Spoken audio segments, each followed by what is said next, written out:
I was in my third year university, Bachelor of Science at Nipissing University in North Bay, Ontario. And I had extreme joint pain in my hands, so much so I couldn't open my own bedroom door to leave. Um, and I went to the campus clinic, and the doctor said, I'm not lying. The doctor said, do you play video games? I said, no. And that was it. He gave me some prescription. It helped for a little bit, but it wasn't a long-term solution. It's funny when I look back on it now, because I was shocked. I mean, I could understand from his perspective that he has a lot of patience to see. He doesn't know, he doesn't have experience in all realms of medication, and health background, probably. But I'm like, come on, this is actually serious. Fast forward to the summer, I was outside a lot, like we would in summer. Didn't realize that the sun was having an effect on me. I went to Newfoundland on a summer course, and I was feeling very tired, having naps before breakfast, after breakfast. I was vomiting, I was nauseous, I was extremely wiped out. I had no idea what was happening. I was in a different province. I came home from that trip like a zombie, and my parents knew something was wrong.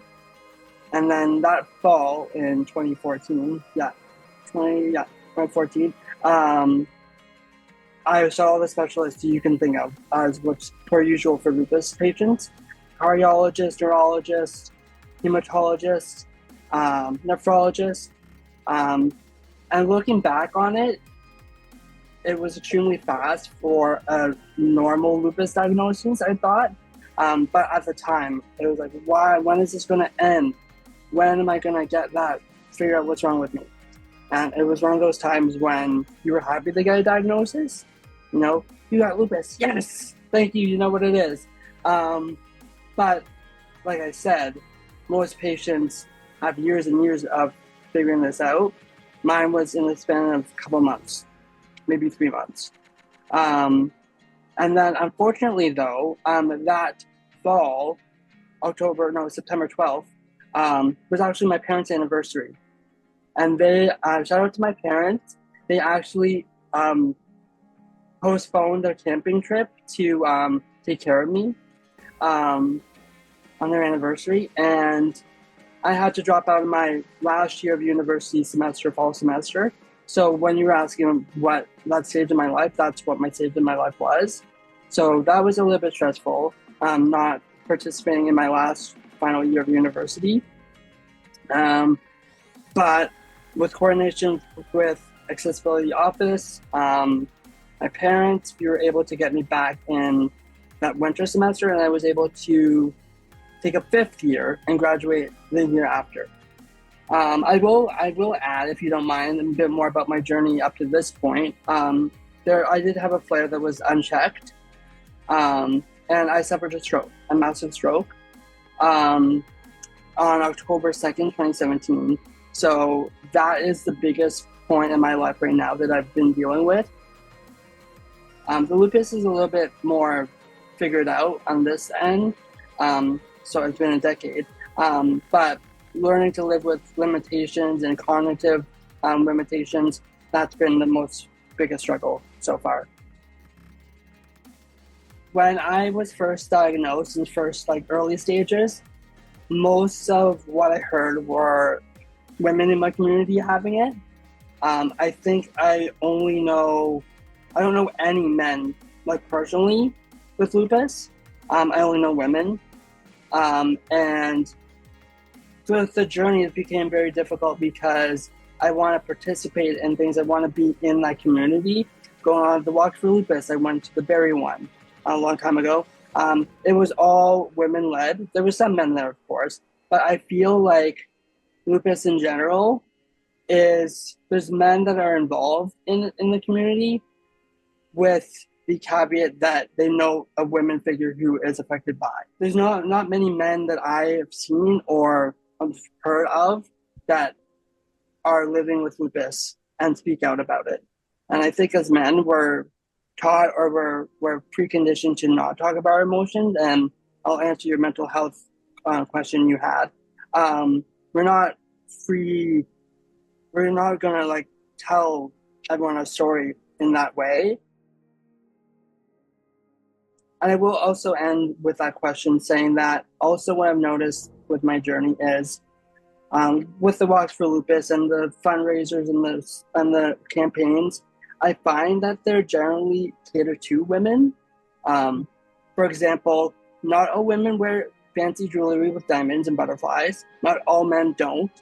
But it's one of those things that seems a little bit skewed in the female direction.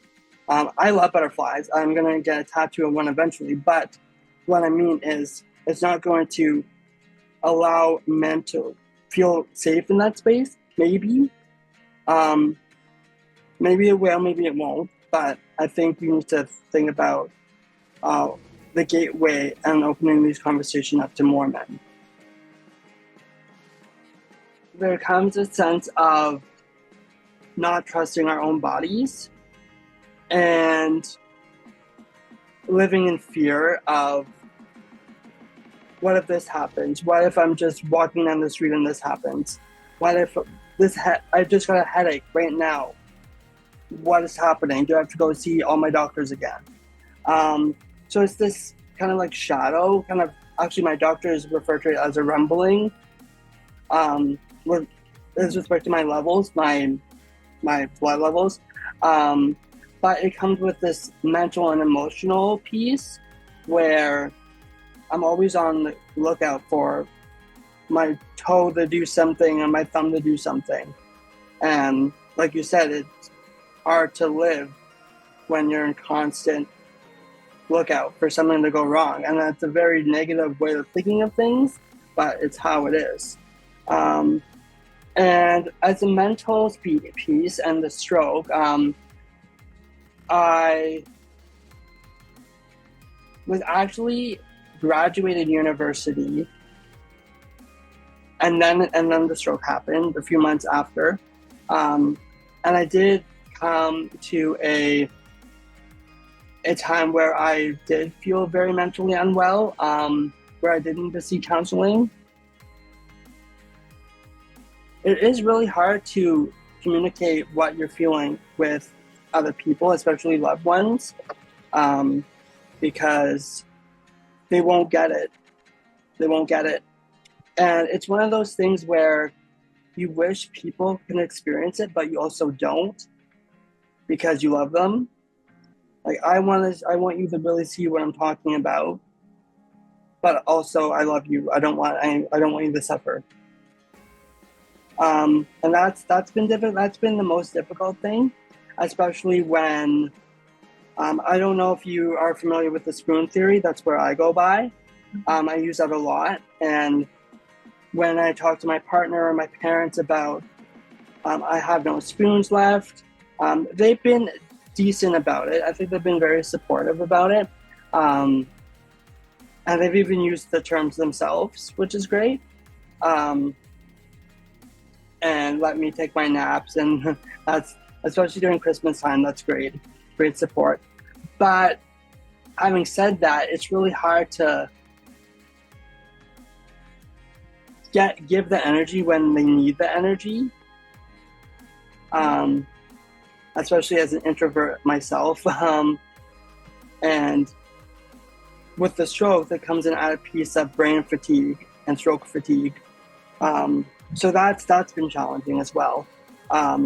Managing, knowing the difference between when I'm physically tired and when I'm mentally tired, and what do those look like? How do I balance them, and how do they affect people that I love or around me, or staff or coworkers? I think it's been said a lot in the lupus community already, but like the difference between being lupus tired and just being tired. And I think that's really hard to get across to some people. I've had the sayings told me before, find the energy, or just get up, like that kind of stuff. And that can be a little bit difficult. Having said that, this person that said that knows I communicated with them and they understand what they said. But that's the stuff that we as men may come across, because men are associated with physicality and stamina and not, yeah.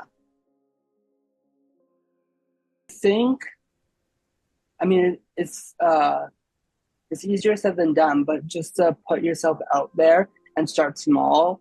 When I first came back to school, I was already involved in lots of clubs from previous years, but I had embedded my experiences in those clubs.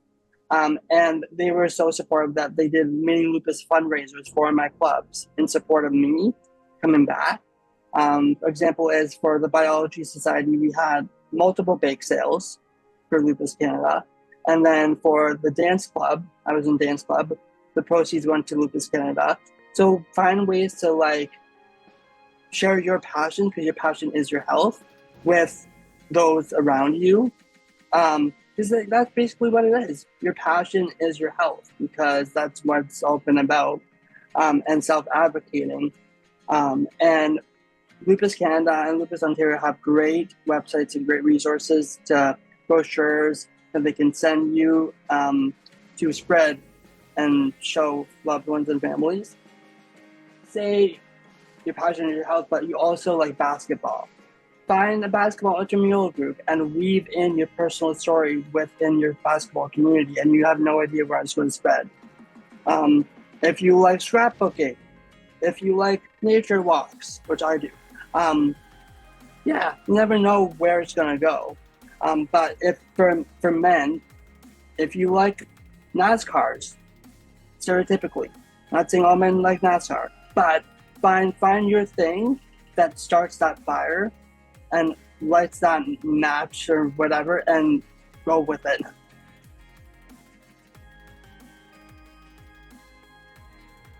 Thank you so much. Thank you for putting a spotlight on this. I was hoping that this would happen, that you would shine a light on men's health and lupus. Thank you for posting other men on Instagram already. I really appreciate it. I'm liking all of them as you go. But I really do appreciate it from the bottom of my heart that you took the time to do this with me. Thank you.